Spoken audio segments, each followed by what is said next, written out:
તો વડોદરામાં આધાર સેવા કેન્દ્રનું ઉદ્ઘાટન કરાયું। ગોરવા વિસ્તારમાં શરૂ કરાયું આધાર સેવા કેન્દ્ર। તો ઓનલાઈન ક્યારે પણ ના ઉદ્દેશ્ય સાથે કેન્દ્ર શરૂ કરાયું। હવેથી વચેટિયાઓ મુક્ત અને પારદર્શી પ્રક્રિયા થશે। તો બાયોમેટ્રિક માંડી અપડેટ સુધીની તમામ પ્રક્રિયા થશે। એક દિવસમાં 8 કાઉન્ટર થકી રોજના 500 લોકોને મદદરૂપ થશે આ કેન્દ્ર।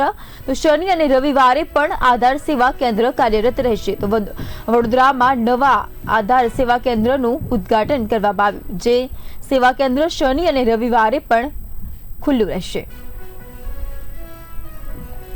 ઉપસ્થિતિમાં આજે આધાર સેવા કેન્દ્રનું ઉદ્ઘાટન કરવામાં આવ્યું છે। આધાર સેવા કેન્દ્ર એ જનતાની સુખાકારી માટે ઓનલાઈન એની ટાઈમ એનીવેર આ વિચારધારા સાથે આ આધાર સેવા કેન્દ્રનું આજે ઉદ્ઘાટન કરવામાં આવ્યું છે, જેમાં જે પ્રકારે પાસપોર્ટ સેવા કેન્દ્રની અંદર ઓનલાઈન અપોઇન્ટમેન્ટ લઈ અને વ્યક્તિ અહીં આવી અને પોતાનું પાસપોર્ટનું જે કામ કરી શકતા હોય, એ જ રીતે ઓનલાઈન અપોઇન્ટમેન્ટથી આધાર સેવા કેન્દ્રની અંદર કોઈ પણ વચેટિયાઓના દરમિયાનગીરી વગર અહીંયા આવી ટોકન લઈને ખૂબ જ સુવિધાજનક રીતે એમનું કાર્ય તેઓ કરી શકતા હોય છે। આનો જાતે મેં આજે અનુભવ કરી અને મારું પણ ઓનલાઈન બાયોમેટ્રિક આજે મેં પૂર્ણ કર્યું છે એની પ્રક્રિયા।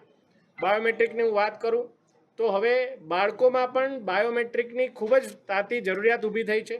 ઘણા બધા બાળકોને પણ સરકારી લાભો જે મળવાના હોય, કોમ્પિટિટિવ એક્ઝામ્સ આપવાની હોય, આ બધાની અંદર પણ બાળકોનું બાયોમેટ્રિક અને એના બેંક સાથેનું જે આપણે કનેક્ટ કરવાનું હોય એની અંદર પણ આધાર બાયોમેટ્રિક બાળકોનું મહત્ત્વનું છે। ત્યારે આ બાયોમેટ્રિકની પ્રક્રિયા પણ અહીંયા સંપૂર્ણપણે થશે।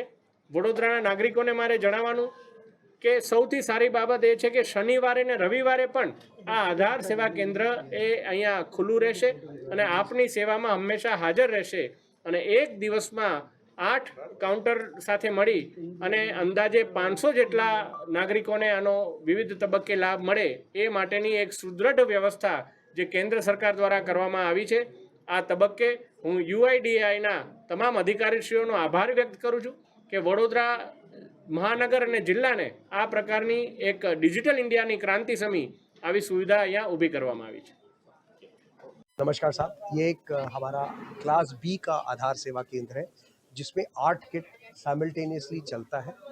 हमारा लाने का उद्देश्य है हमारे सभी लोगों को एक अच्छी क्वालिटी की सर्विस प्रोवाइड करना, एक ही छत के नीचे जहाँ पे सारी आधार की सेवाएं सारी की सारी की जा सकती हैं, जिनमें बायोमेट्रिक अपडेट है, इनरोलमेंट है, अडल्ट इनरोलमेंट है, चेंजेस इन डेमोग्राफिक डेटा वगैरह है। जो भी आपको करना है आप एक सिंगल रूफ के नीचे आके बड़े आसानी से कर सकते हैं।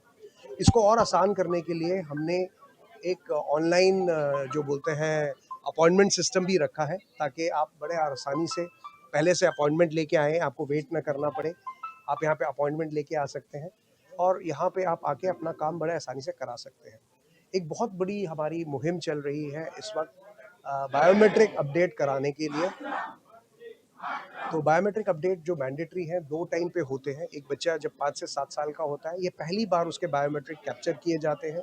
ये एक बहुत ज़रूरी अपडेट है, बिकॉज ये एक इंश्योर करता है कि डुप्लीकेशन कभी ना हो पाए। अगर बच्चे का पहले कभी गलती से डुप्लीकेट बायोमेट्रिक बन गया है, बिकॉज उसमें सिर्फ डेमोग्राफिक डेटा था, तो उसका डुप्लीकेशन हो जाता है बायोमेट्रिक्स के दौरान। और फिर ये आधार कार्ड उसका एक परमानेंट आधार कार्ड के रूप में चलता है। और दूसरा एक बायोमेट्रिक अपडेट हम करते हैं 15 से 17 साल के टाइम।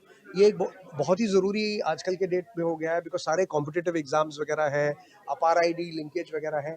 तो अगर आप सब जगह अपना आधार का डेटा एक जैसा कर लेंगे तो आपको किसी भी चीज़ की बाद में बैंक्स में कॉम्पिटिटिव एग्जाम्स वगैरह में बच्चों को